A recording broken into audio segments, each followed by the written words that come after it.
Conversa Bem Viver com Lucas Salum. Meu povo, espero que todo mundo esteja com o passaporte em dia, porque hoje no nosso programa vamos fazer uma viagem rumo ao México, mais especificamente a cidade de México, para falar sobre uma escritora que, pelo incrível que pareça, fala muito sobre a história do Brasil, mas sobre a história da América Latina de forma geral. Quem conversa bem viver é Paula Abramo, ela que é tradutora de literatura brasileira para o México, para o espanhol e também é poeta, poetisa. Ela acabou de lançar o livro pela editora 34, Fiat Lux, que traz muito das memórias do avô dela e de toda a militância, especialmente pelo socialismo, pelo anarquismo aqui no Brasil e toda a repressão fascista que passou por aqui. Paula, antes de tudo, um prazer falar contigo. Obrigado pela disponibilidade, viu?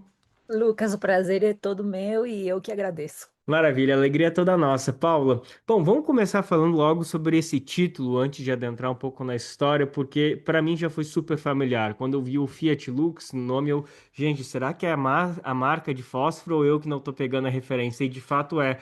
Também é um símbolo que super fez parte da minha infância, algo muito corriqueiro ali perto do fogão, a caixa pequena, a caixa grande. Enfim, é sobre isso, né? É uma referência a esse imaginário quase popular de uma marca tão cotidiana na vida dos brasileiros, imagino que dos mexicanos também. É incrível, eu acho incrível que no Brasil essas palavras tenham se tornado, graças aos fósforos, né? Nessa questão tão corriqueira e tão cotidiana e tão dos afazeres diários das pessoas.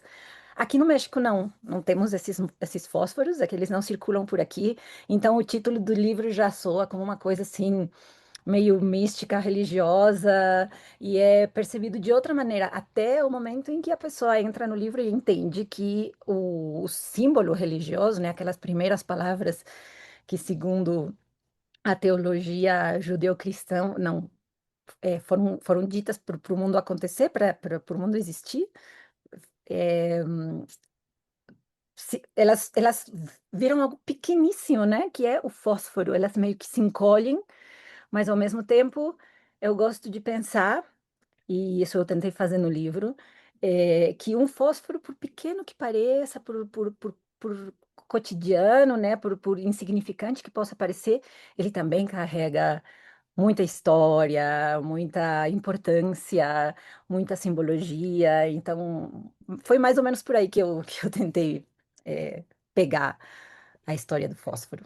E todos os poemas, ou pelo menos os introdutórios, esses que abrem o livro, eles partem um pouco disso, seja da própria fala, dessa própria expressão da marca Fiat Lux, ou dessa tradução, né, do Faça-se Luz, que eu não sabia, eu fui saber por conta do livro, daí eu fui pesquisar, nossa, mas será que existe um real significado? E é isso, ali no livro tu vai já fazendo essa tradução, e eu fui ver, caramba, é isso mesmo, nunca imaginei, sempre achei que era um nome próprio de alguém, de alguma coisa, mas de fato é uma expressão que vem lá do Gênesis da Bíblia, então realmente a gente vai abrindo lugares da nossa memória e se deparando com esconderijos que a gente não imaginava.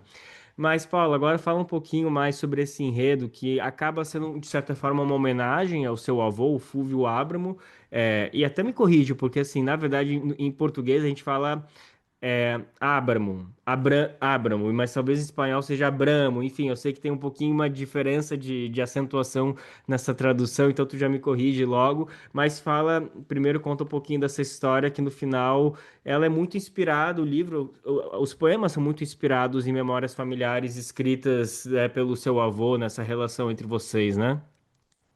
Sim, é Abramo. Na verdade, no Brasil é Abramo e no México não existe muito esse sobrenome. Não é muito comum. Acho que tem os Abramos por aí, mas não são familiares. Então, no livro, eu tento um pouco recuperar, um pouco recriar também, porque as histórias familiares muitas vezes ficam meio esquecidas e têm lacunas, então há muito de recriação também no meu livro.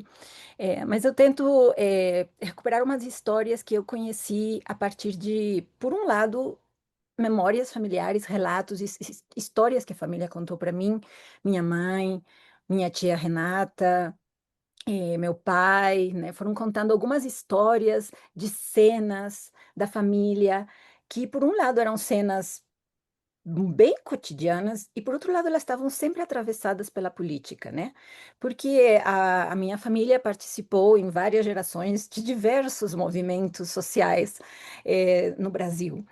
Eh, o Bortolo Scarmagnan foi um anarquista, um italiano anarquista que participou das greves de 17 em São Paulo. Depois teve o meu bisavô, da parte da minha avó, né? E que ele lutou no trem blindado com Trotsky lá na Rússia E e o foi para Bortolo é o o teu Brasil. tataravô. É meu tataravô, é meu Tataravô, tataravô. tá bom. Mas, por Sim, favor, obrigada. continua, Du. Tu estava falando do Lenin. Meu tataravô. E aí o meu bisavô, o pai da minha avó, ele lutou no trem blindado com Trotsky, né, reforçando a frente, né, e depois foi para o Brasil como pedreiro, né, ele era pedreiro. E a minha avó era filha dele, mas pelo que me contaram, ela também tinha uma certa preparação militar, digamos, e tinha uma consciência política muito forte. Meu avô, então, era trotskista, e por aí, pelo relacionamento com o pai da minha avó, ele conheceu a minha avó. Então, foi assim que foi meio que foi se formando uma espécie de trança de histórias políticas, mas ao mesmo tempo eh, não necessariamente que se moviam não necessariamente da história com H maiúsculo, né? Se moviam em vários planos, como qualquer vida política de qualquer militante, de qualquer pessoa que participa na política. A vida está atravessada por isso. Então foi isso que eu tentei recuperar, e recuperei a partir, como eu falava, de lembranças, mas também de um material muito importante, que foi um conjunto de cartas que eu recebi da minha família, que eram cartas que o meu avô tinha escrito ao longo de décadas, mas especialmente durante a fase do exílio, na Bolívia.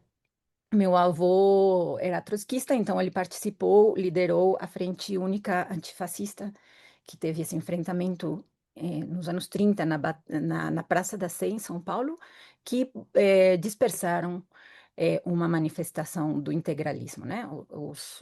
Uma frente única que reunia trotskistas, stalinistas, anarquistas, vários setores da esquerda se uniram para enfrentar nas ruas, pelas armas, o integralismo, que também estava armado, né? Então, são lições da história que ficam, às vezes, aí meio esquecidas e que são fantásticas, né? São muito heróicas. É, e por causa desse envolvimento com a política, meu avô foi perseguido pela ditadura do Getúlio Vargas e teve que fugir para a Bolívia. Ficou preso um longo tempo e depois fugiu para a Bolívia. As cartas que ele escreve da Bolívia são documentos maravilhosos das dificuldades que ele teve que enfrentar, que eram dificuldades econômicas, que era dificuldade para encontrar trabalho. Ele fala das paisagens, né, dos Andes, das cores das montanhas. Ele foi caminhoneiro e percorreu as estradas perigosíssimas das montanhas. Ele depois foi botânico. Então, é uma vida muito maravilhosa, assim, que tem também uns toques também de quase que de romance de aventuras, né? O meu livro só não foi romance porque eu não sabia como lidar com todas as lacunas que essa história tinha. E a poesia me permitia um pouco mais de jogo com as lacunas. Eu sinto um pouco isso. Mas se um dia tu quiser fazer o romance, a gente lê também, tá? Fica à vontade Ah, de se um dia virar inspiração, a gente vai junto contigo. Mas só para fazer a referência, a gente tá falando então o teu avô, só para, né, porque já são tantos personagens aqui para ninguém se perder. A é, gente tá falando do Fulvio Abramo, que nasceu, pelo que eu pesquisei, dia 20 de abril de 1909, né? Me corrige se estiver foi. errado. Viveu quase 90 anos, até ele faleceu em 1993 e foi um importantíssimo jornalista brasileiro. Me identifiquei com isso também. Participou da revista Realidade, que foi um instrumento muito importante de combate, não, principalmente a ditadura militar no Brasil e tantas outras formas de opressão. Então, realmente é uma figura super emblemática.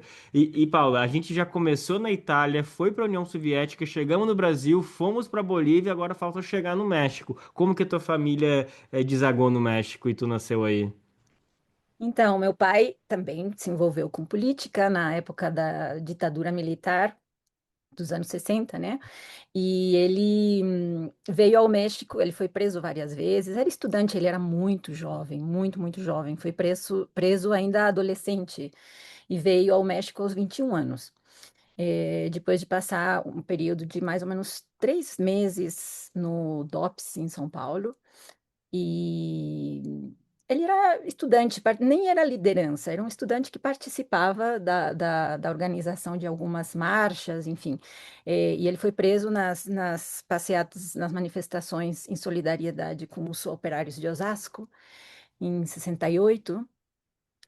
Ficou 3 meses preso, já tinha sido preso antes por períodos mais breves. E aí ele, quando saiu, graças a um habeas corpus, ele ficou muito preocupado pela sua integridade, porque poucos dias depois da saída do meu pai da prisão, foi promulgado o AI-5, né? Então, a repressão ficou muito pior, como todos no Brasil sabem, e ele teve que procurar asilo diplomático nas embaixadas. E a embaixada que acabou recebendo ele foi a Embaixada do México, depois de uma espera em que ele teve que ficar escondido para até o momento justo da embaixada receber ele, porque era um momento muito complicado também no México. O México acabava de passar por uma repressão muito grande ao movimento estudantil, a massacre de Tlatelolco, que não sei se seja muito conhecida no Brasil, mas acabava de acontecer. Então, não era um momento muito propício para receber estudantes, né? E dar asilo a eles. Então, meu pai teve que esperar um momento e entrar no México como artesão. Entrou como artesão, porque ele fazia artesanato. E ele foi recebido aqui no México e acabou ficando. A minha mãe é mexicana e eu nasci aqui. Eu nunca morei no Brasil. Mas visitou desde cedo, né? Bom, a minha primeira visita, eu fui quando eu era bebê, aí eu não lembro, né? A minha primeira visita já com memória suficiente para lembrar da viagem foi em 92, quando eu estava com 11 anos. Estava para fazer 12 anos, e aí eu conheci os meus avós, eu lembro muito bem deles. E foi isso, depois não voltei durante vários anos até adulta. Mas no teu cotidiano tu fala português, assim, com algum familiar. Então, isso, eu falo, eu tenho uma rede de amigos, amigas do Brasil. Eu trabalhei na Embaixada do Brasil, no setor cultural. Eu traduzo do português. A minha vida é voltada à tradução de autores brasileiros, autoras brasileiras. Então, estou o tempo todo trabalhando com o Brasil e com a língua.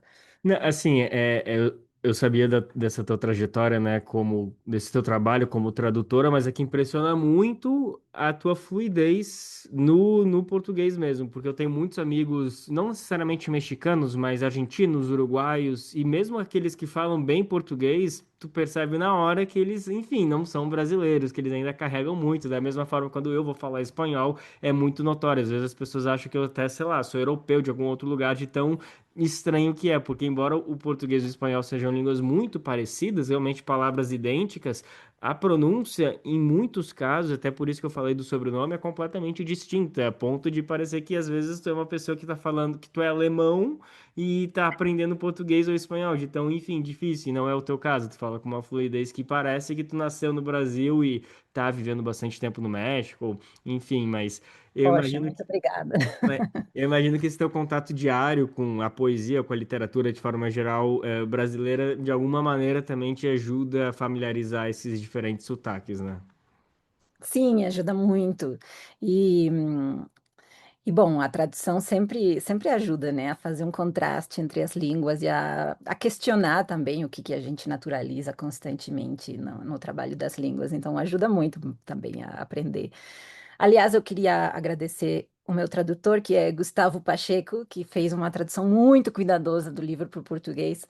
Mesmo eu falando português, eu não escrevo, quer dizer, eu sou capaz de escrever, de redigir coisas em português, mas eu não é a minha língua de escritura, né? Então, estou muito feliz de que alguém tenha escrito esse livro em português e essa pessoa foi o Gustavo Pacheco, que fez um trabalho extraordinário. Inclusive, destaque para a editora, né, que fez essa edição bilíngue. É muito legal isso, porque a primeira metade do livro é em português, a segunda metade é a mesma história, são os mesmos poemas, só que no original. Então, serve tanto para quem quer aprender, mas também para quem, sabe, entende muito do espanhol e quer buscar direto da fonte. Uma experiência muito legal. Mas só para não perder esse ponto, eu fiquei pensando, tu não cogitou tu próprio se traduzir? É, foi uma proposta que apareceu, porque o livro é antigo, né? O livro não é uma novidade. O livro no Brasil é novidade, mas foi publicado aqui no México em 2012. É um livro antigo, e então é um percurso de vários anos em que pessoas do Brasil leram o livro e às vezes falavam para mim: por que você não se autotraduz? Eu falava: puxa, mas é tão difícil se autotraduzir, eu imagino, eu nunca fiz esse exercício, mas às vezes que eu pensava só no fato de tentar começar uma autotradução, eu dizia, reescrever o livro, eu já escrevo pouco. Eu escrevo pouco porque eu vivo, passo a vida inteira traduzindo, eu já escrevo pouco. Então, seria escrever outra vez o mesmo livro. Aí se tornaria outro livro, né? Mas eu cometo erros também, eu não sei, eu não me sentia com português suficiente para traduzir o meu livro. E por outro lado, assim, para mim, a maior honra que existe nesse mundo para alguém é o fato de ser traduzido. É um trabalho muito importante, muito cuidadoso, muito invisibilizado, mas é uma grande honra que alguém reescreva o seu livro em outra língua, que faça as pesquisas que são necessárias, que leia com aquela atenção. É a melhor maneira de ler a tradução. Então, eu falava, puxa, se algum dia alguém me traduzir, isso vai ser uma honra, né? Vai ser uma maravilha. E fomenta também o diálogo, né? Porque quer dizer que alguém quis que esse livro existisse em outra língua, em outro país. Para mim, isso é necessário. Não somos os escritores que temos que falar, meu livro é importante, eu quero que ele exista. Tem que ter alguém do outro lado falando, eu quero que esse livro exista. O que também é uma honra enorme. Então, Sim. que tenha uma editora 34, que tenha um tradutor, que tenha pessoas do outro lado querendo que aquilo exista, é assim, uma maneira certa de chegar. Eu acho que não é o escritor que tem que ficar cutucando os espaços e procurando, né, disputando. E um mundo hiper digitalizado que todo mundo tem acesso a um Google Tradutor na palma da sua mão, às vezes a gente menospreza o trabalho da tradução. Eu imagino que isso deve dar até uma palpitação para tradutores que se dedicam a vida para fazer disso a sua obra, e aí a gente às vezes normaliza, ah, mas é só pegar a palavra na versão em português e mudar, enfim, é uma arte, né? Não, Todo um não, de jeito conhecimento nenhum. profundo. Então é muito bom quando a gente escuta uma tradutora falar de por que que é importante ter dedicar de fato o tempo para isso e a gente saber reconhecer. Paula, o tempo está acabando, mas eu queria fazer uma última pergunta que eu acho que ela é bem importante para a gente entender todas essas pontes que tu fez ao longo da nossa conversa, porque tu falou que o motivo desse livro, sem dúvida alguma, é resgatar muito dessas memórias que você tinha dos relatos da sua família, então, de alguma maneira, até um pouco de um álbum de família, tudo que está aqui em forma poética. Mas me parece que tem uma importância tal qual para o povo brasileiro sobre recuperar uma memória, às vezes esquecida, de que nosso país já foi muito fascista. Os integralistas desse início do século XX, eles foram uma força muito expressiva. E é muito importante a gente lembrar isso quando a gente vê, por exemplo, hoje essa consolidação da extrema-direita no Brasil, que já foi eleita e hoje está vias de disputar um segundo turno, né? Muito provável isso que vai acontecer a partir do bolsonarismo e às vezes ficam se perguntando, nossa, mas por que que o Brasil tem uma extrema-direita tão forte? Da onde que vem isso? E é muito importante quando a gente olha que há menos de 100 anos atrás a gente tinha uma força extremamente fascista dentro do nosso país, um partido consolidado. Então eu queria te ouvir o quanto também te parece que essa publicação chegar ao Brasil, essa movimentação, tu aceitar que o livro chegasse ao Brasil e tudo que envolve, claro, que é um prestígio para ti, mas também é uma mobilização de o quanto também desperta um pouco de gente. Esse livro é muito importante porque fala de que o Brasil vem lutando contra o fascismo há mais de 100 anos, ou mais ou menos 100 anos. É um pouquinho por aí também? Claro que sim. Espero que o livro ajude nesse sentido. Eu quis relembrar, percorrer essas histórias, que é só apenas uma janelinha, uma história. Tem tantas no Brasil de resistência ao fascismo. Tem tantas. E a gente teria que estar estudando muito essas lições para ver que elas nunca pararam, que o fascismo sempre ficou aí, latente, e é preciso combater ele constantemente.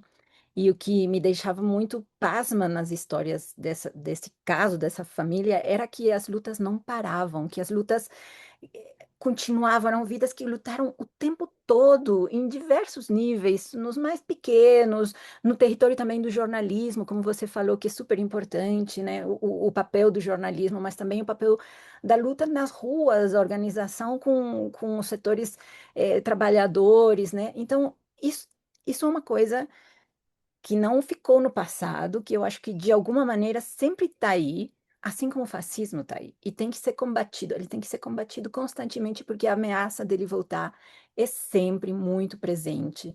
E agora a gente está vendo isso, né, com a organização da direita, da extrema-direita no mundo, é muito preocupador, e a gente tem que saber como é que isso foi combatido no passado e como é que a gente tem que continuar combatendo.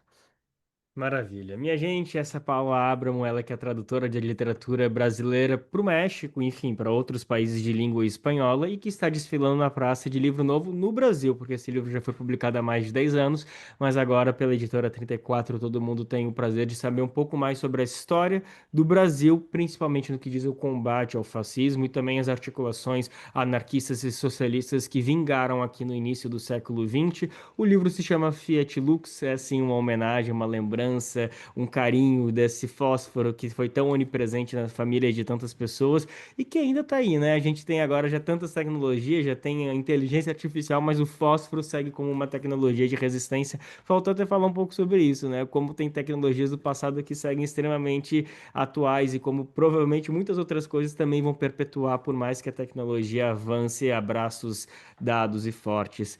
Paula, muito obrigado, parabéns por esse trabalho. Tenho certeza que o livro vai circular muito e ansioso para quando ele virar romance e a gente voltar a conversar, viu? Muito obrigada a você, Lucas. Conversa Bem Viver.